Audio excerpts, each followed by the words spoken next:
Deus opera na plenitude da sua vontade, na plenitude do seu espírito. Essa é a vontade de Deus.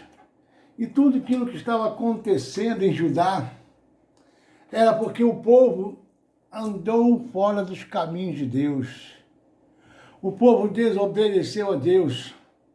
Era uma invasão de gafanhotos, uma invasão que havia devastado a terra de Judá.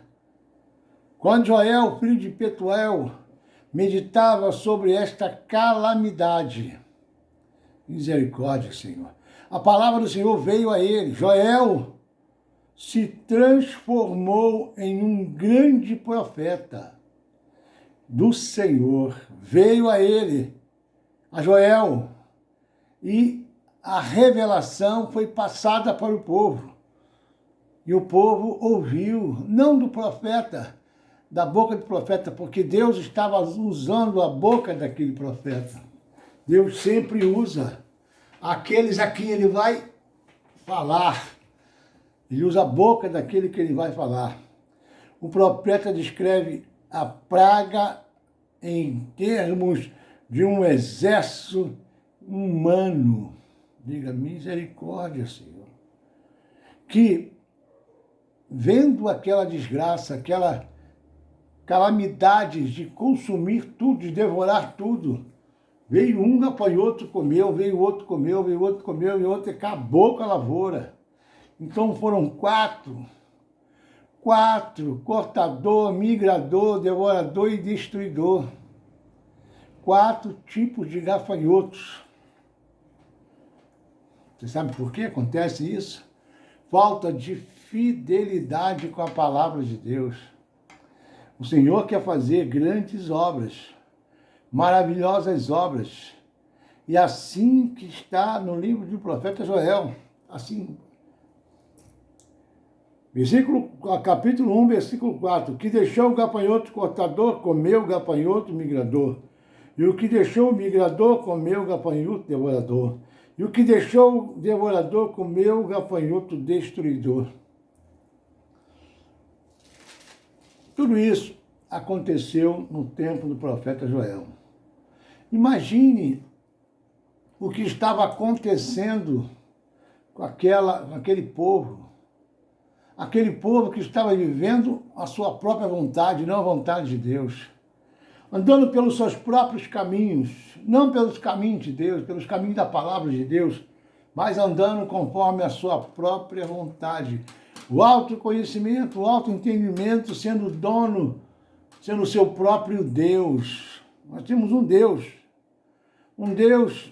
que nos ama muito, não ama pouco, não ama muito. E Ele quer o melhor para nós, Ele tem o melhor para nós.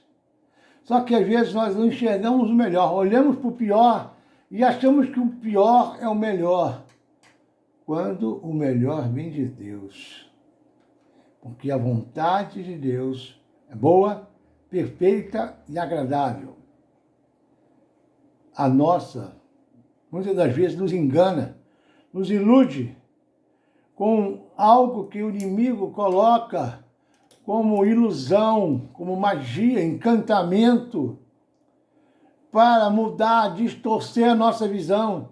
E aquilo que nós vemos, enxergamos que parece bom, é o laço, é a armadilha, é a intenção do inimigo sobre as nossas vidas para roubar, matar e destruir.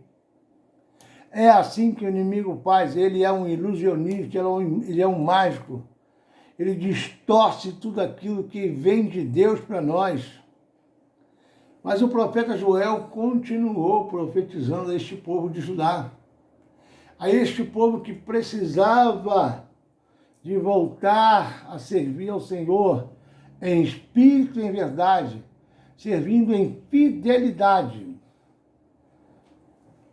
E continua aqui no versículo 5, do profeta Joel, capítulo 1, ébrios, despertai-vos e chorai, uivai, todos os que bebeis vinho por causa do mosto, porque está ele tirado da vossa boca. Ou seja, estava todo mundo ó, chapando, bebendo, entornando, se prostituindo na orgia, fazendo tudo aquilo que é contra a vontade de Deus. E aí Deus usa o profeta Joel e chama assim: ébrios, despertai-vos e chorai.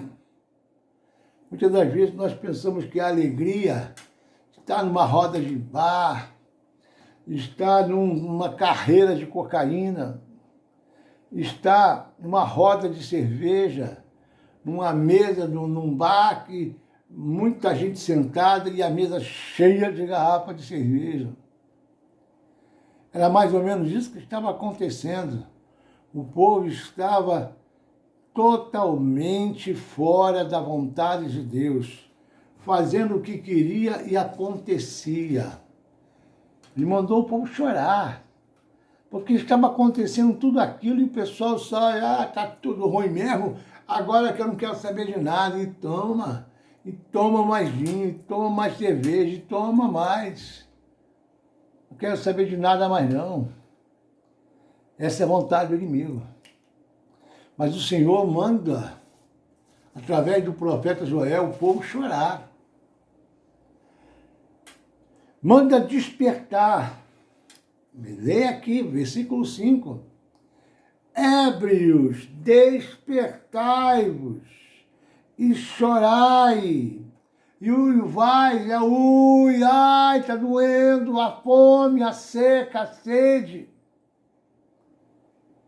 Dos que bebeis vinho, por causa do mosto, porque ele está tirado da sua boca. E acabar o vinho, porque aqui embaixo, mais na frente, diz que os vinhateiros estavam secos. Não ia produzir mais uva, não ia ter mais vinho. Foi tirado da boca deles. É assim que acontece com muitos. Porque veio o povo contra a minha terra, poderoso e inumerável. Os seus dentes são dentes de leão, e ele tem os queixais de uma leoa. Está falando do gafanhoto. Está falando do gafanhoto. Você acha que isso que está acontecendo agora, desses 3 meses para trás, aconteceu até hoje? Não foi um juízo de Deus? E o homem pensa que é ele que está fazendo, mas Deus usa o homem. E até ele pensa que é ele que está fazendo alguma coisa. Mas tudo que acontece debaixo do céu é a vontade de Deus. Tudo que acontece debaixo do céu é a vontade de Deus. Tanto de bom quanto de ruim. O de bom é a graça, a bênção, a misericórdia, o amor dele sendo derramado, as bênçãos sem medida sendo derramadas. Mas o mal também vem para juízo, para reflexão, para entendimento, para conhecimento de tudo aquilo que está errado na nossa vida, para sacudir a cada um, para despertar do erro, do engano, da mentira, do caminho tortuoso que está andando. Você quer ouvir a palavra de Deus, quer ouvir a voz de Deus? Deus corrige a quem Ele ama. Deus corrige o filho a quem Ele ama. E se Ele está corrigindo você, a mim, a nós, a todos nós, é porque Ele nos ama. Deus puxa a orelha da gente. Deus sacode a gente, acorda, desperta. Desperta tu que dormes, o sono da morte. E aí ele diz aqui, porque veio um povo como a minha terra. Parecia um exército de homens, mas não, era um exército de gafanhotos. Era um exército de cortador, migrador, devorador e destruidor, que estava arrasando a lavoura, arrasando a comida daquele povo, a bebida, tudo aquilo que eles viam pela frente estava sendo consumido. Igual o Covid, né? O Covid veio para arrasar também. Covid-19. Parecia um gafanhoto também. Matou muita gente no mundo afora. Em todos os países eram recordes de morte. Em todos os países vinham números e mais números de pessoas que foram a óbito. Você acha que Deus não está fazendo juízo na face da terra? Deus não está alertando o povo? Olha, eu estou voltando, hein? Olha, eu estou voltando, os sinais estão aí. Está tudo escrito da minha palavra. Eu deixei sinais, não disse a hora, mas os sinais eram a antecedência, ou seja, os avisos que estava próximo à vinda do Senhor, a segunda vinda do Senhor. Ele deixou escrito, ele ainda falou, eu não sei a hora, mas essa hora é particular do Pai. Só o Pai sabe.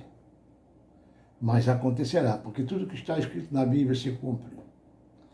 Tudo que está escrito na palavra de Deus se cumpre. E nós veremos, diga glória a Deus. E eu verei, diga glória a Deus, eu verei a glória de Deus. Eu verei o amor de Deus se manifestando poderosamente. Amém? Amém, igreja, diga amém. Eu sei que você está me ouvindo.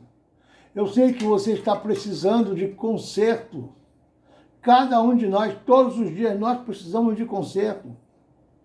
Esse é para mim, é para você, é para nós, é todos aqueles que estão andando vivos. Vivos na face da terra, na terra dos viventes. E continua dizendo aqui, fez da minha vide uma assolação, porque a vide, aonde tem a uva, e aonde a uva produz o vinho, ó, que o pessoal chamava forte. Fez da minha vide uma assolação, destroçou a minha figueira, arrancou tudo, tirou-lhe a casca, até a casca da árvore, da figueira, foi tirado. Não ficaram satisfeitos com o fruto, com a folha, com os galhos, e foram lá na casca da árvore e arrancaram. Quando o gafanhoto vem, ele vem para arrasar. Quando o gafanhoto vem, ele vem para matar, roubar e destruir. Pensa que não? Preste atenção. Lançou por terra os seus sarmentos e fizeram brancos. Misericórdia. Lançou tudo por terra. Sobrou nada. Lamenta com a virgem que pelo marido da sua mocidade está cingido de pano de saco. O Senhor estava recomendando, através do profeta, que se humilhasse e colocasse pano de saco, como sinal de vergonha, como sinal de se humilhando diante de Deus, para ver se Deus retrocedia, anulava aquele exército numeroso de gafanhotos que estava devastando aquela terra. Cortada está a casa do Senhor, a oferta de manjares e libações, os sacerdotes, ministros do Senhor estão enlutados. Olha, cortado está da casa do Senhor. Você viu o que aconteceu com os templos? Com as igrejas, com os cultos, que não teve mais condição de ter culto presencial, passamos a ter culto online, através de vídeo. Cortado está da casa do Senhor. Diga, misericórdia, Senhor. Cortado está da casa do Senhor a oferta, as libações, oferta de manjares, e os sacerdotes, ministros do Senhor estão enlutados. Muita gente perdeu algum ente querido. Muita gente que tinha um irmão, um primo, um pai ou a mãe que perdeu, ficou enlutado, chorando, sem poder até fazer o enterro, por causa dessa praga chamada Covid-19 que assolou a face da terra. Você acha que Deus está se agradando com tudo que está acontecendo com o ser humano? Nós estamos vivendo um tempo pior do que Sodoma e Gomorra. Se Deus fez com Sodoma e Gomorra aquilo que foi feito, destruiu Sodoma e Gomorra, imagine a ira de Deus com o que está acontecendo nos dias de hoje. Imagine o que está acontecendo nos dias de hoje. Como está a ira de Deus? Como Deus está pensando, como esses povos se corromperam tanto, saíram completamente do caminho, distorceram tudo aquilo que eu fiz. O diabo, Satanás, a antiga serpente, botou minhoca na cabeça de muita gente, falou ao ouvido de muitas pessoas, e as pessoas deram ouvido. Identidade de gênero, corrupção, mentira, roubo, prostituição, vício, adultério, morte, a vida não valendo mais nada, a palavra de Deus que uma vida vale mais que o mundo inteiro. Mas hoje, para muitos, uma vida não vale nada. Troca-se uma vida por um pouquinho de dinheiro. As mortes que aconteciam nos estados era dinheiro que entrava no caixa da prefeitura dos governos, que era liberado pelo governo federal. É duro ouvir isso. É muito duro ouvir que o amor, como diz a palavra de Deus, já chegamos nesse tempo. O amor nos últimos tempos se esfriaria de muitos.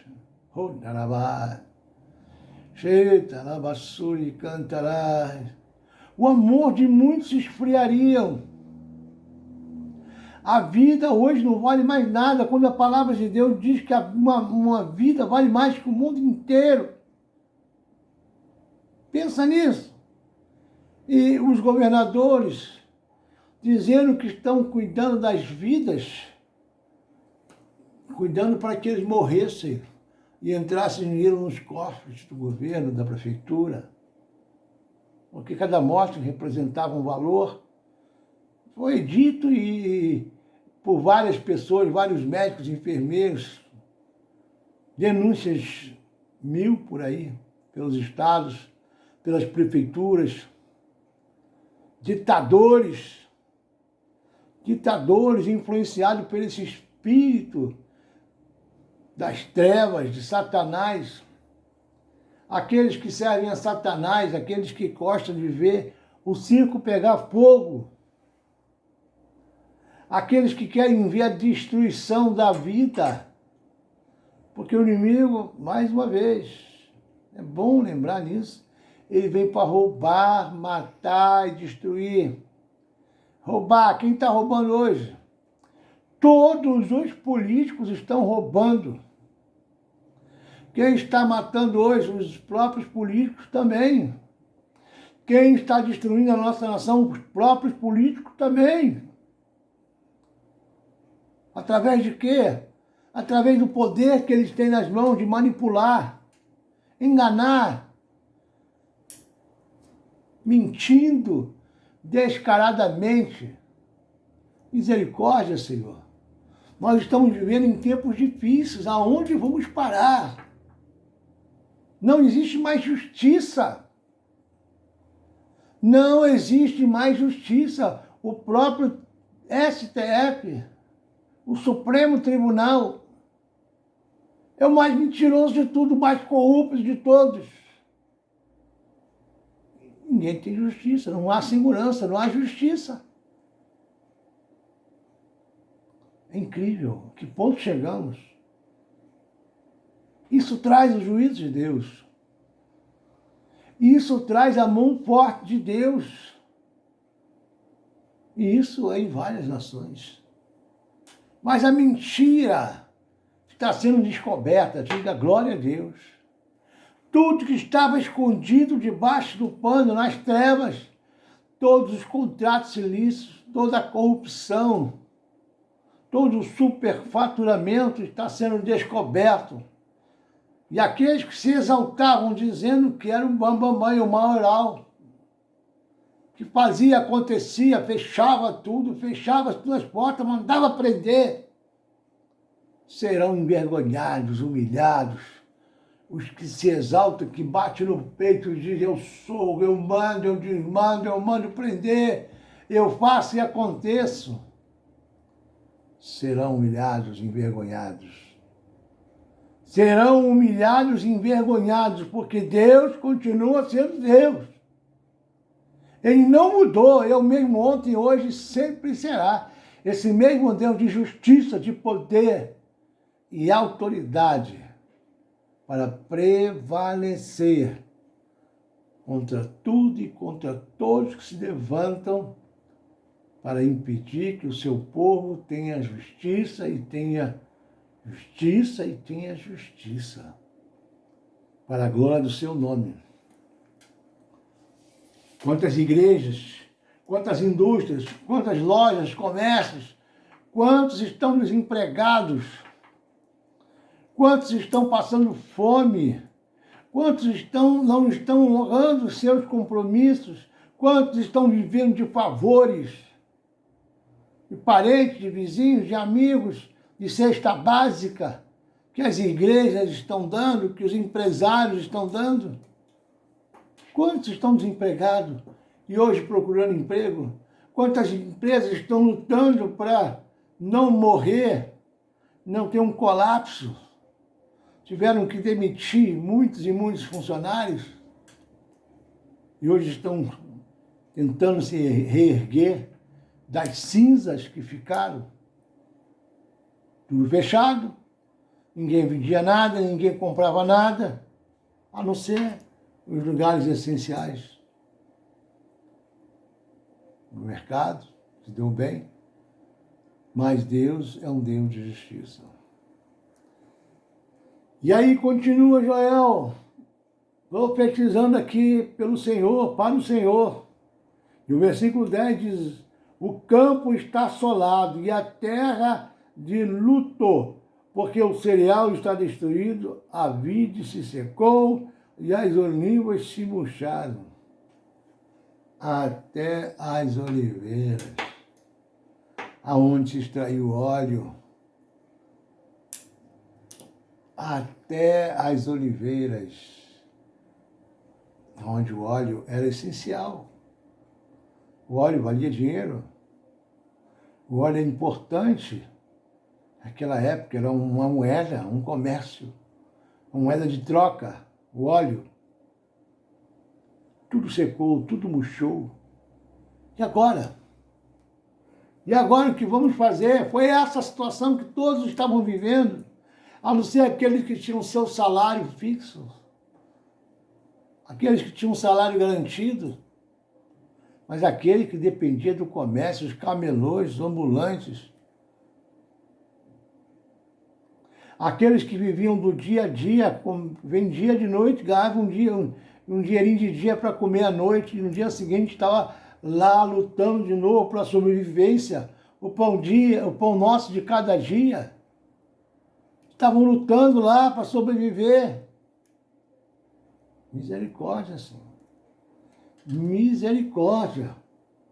E no versículo 11 diz assim, envergonhai-vos, lavradores, uivai, vinhateiros, sobre o trigo e sobre o cevado, porque pereceu a messe do campo, ou seja, está tudo arrasado, tudo parado, ninguém colhe nada. Até as sementes que seriam plantadas após a colheita não tinha mais. Parece brincadeira, mas é verdade. É o que nós estamos vivendo nos dias de hoje. ainda bem que Deus enviou um homem, um ungido dele, um eleito, aquele que Deus colocou para colocar um prumo nesse país, acabar com o roubo, acabar com a corrupção. Nós não estamos falando aqui de política, nós estamos falando aqui de Deus.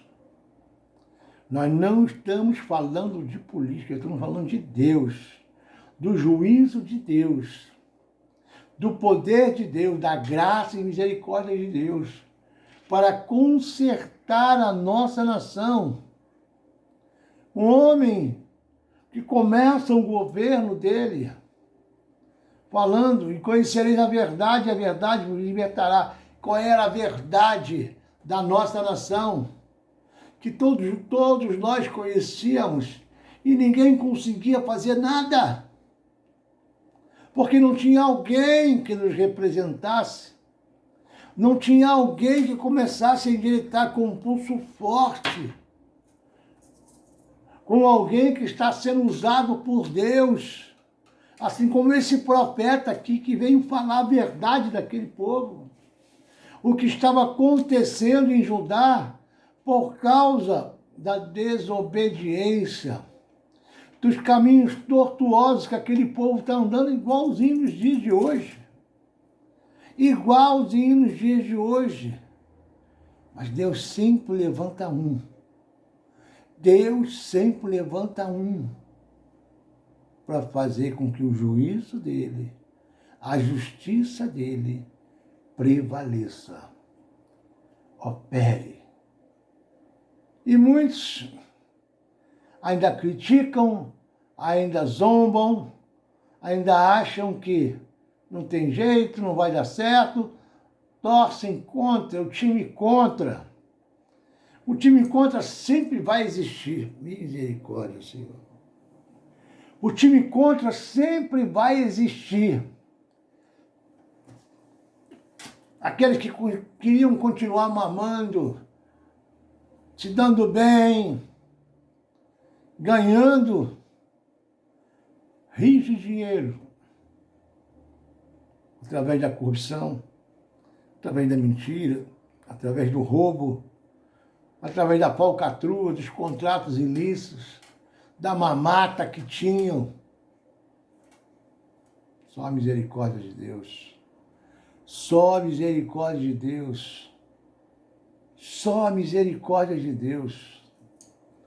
E no versículo 12 diz assim: a vide secou, a figueira se murchou, a romeira também, a palmeira também, a macieira também, todas as árvores do campo se secaram, e já não há alegria entre os filhos de homem.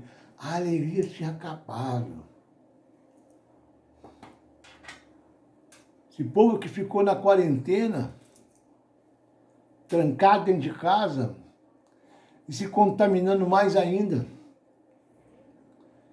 Depressão, tristeza, medo, terror, assolando através das mídias mentirosas.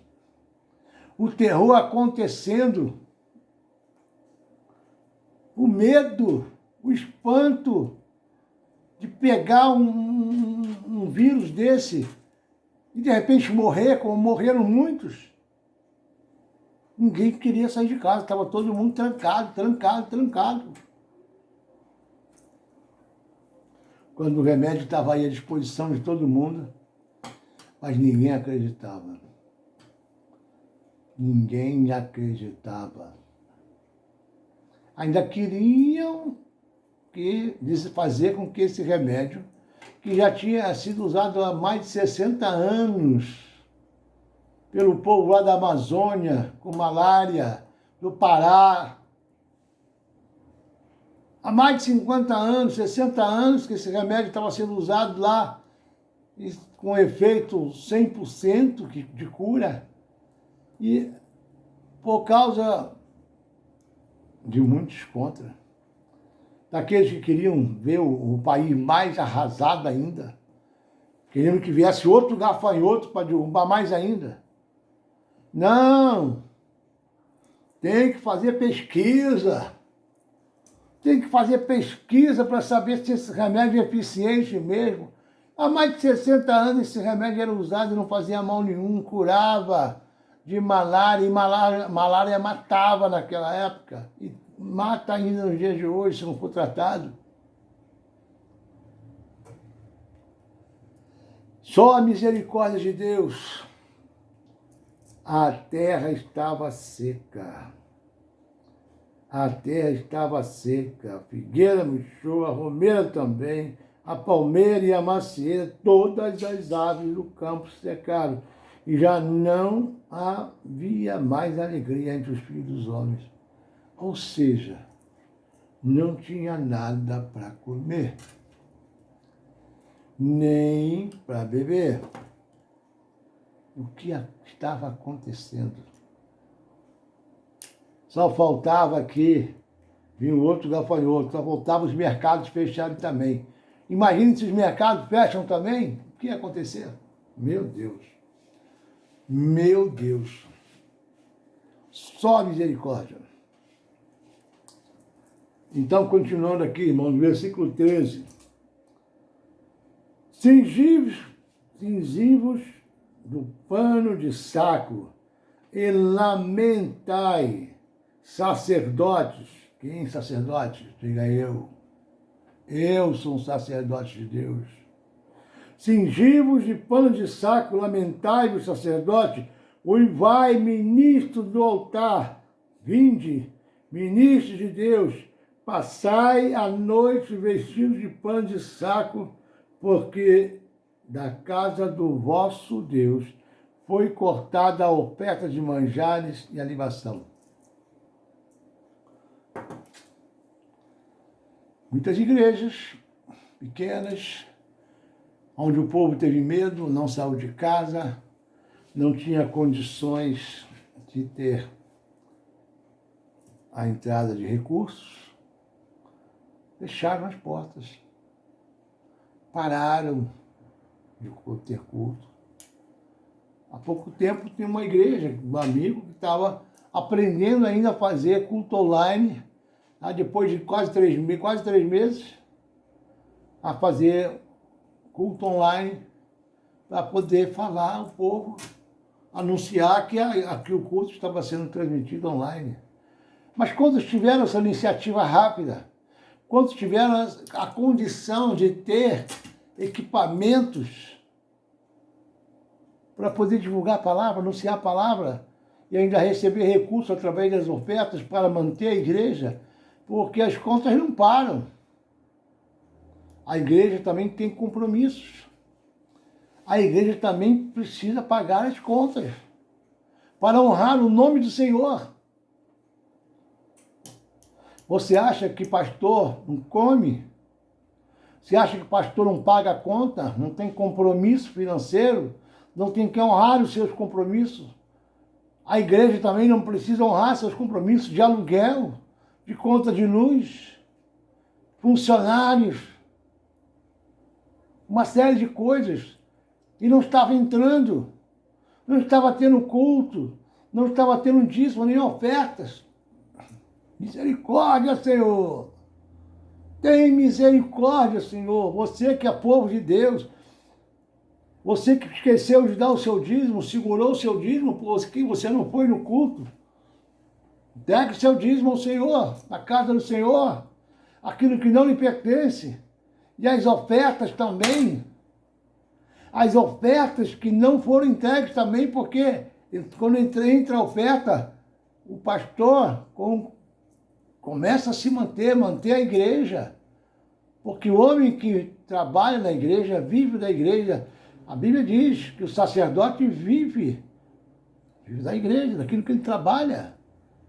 E precisa também receber, se manter a igreja. Ou você acha que é só você que precisa de salário para pagar as contas? A igreja também precisa. A palavra é dura, mas cura. Todo remédio que arde, cura. Isso é para você que não entregou o seu dízimo, que não deu a sua oferta. Opa, não fui à igreja, não dei oferta, está guardado, né? Então entrega aquilo que não é teu, entrega o dízimo que é do Senhor. Oh, Galabachuri, canta, vai. Deus está falando com alguém. Deus está falando com alguém aqui que precisa reconhecer que a igreja também precisa sobreviver, precisa de recursos. E a palavra aqui diz, vamos ler de novo, mais uma vez, é bom ler porque quanto mais ler a gente grava. Versículo 13, diz assim, cingivos de pano de saco, lamentai, sacerdotes, uivai, ministros do altar, vinde, ministros do meu Deus, passai a noite vestidos de pano de saco, porque a casa do vosso Deus foi cortada a oferta. Foi cortada a oferta? Não entrou mais oferta? Aonde está a oferta que você sempre deu? Abençoa a igreja. A oferta são sementes que nós plantamos. Porque quando você lança uma semente na terra, essa semente um dia vai brotar, vai dar frutos e vai ter uma colheita. Mas quando você não planta nenhuma oferta, nenhuma semente, você vai ter o que para colher? Vai ter o quê? Hein? Planta. Quem planta mais, colhe mais. Quem planta menos, colhe menos. Quem é fiel no dízimo, no pouco, é fiel no muito. Então, se você for fiel no pouco, Deus vai acrescentar o muito na sua vida. Não deixe de ser fiel no seu dízimo. Não deixe de ser generoso na sua oferta. Abençoe.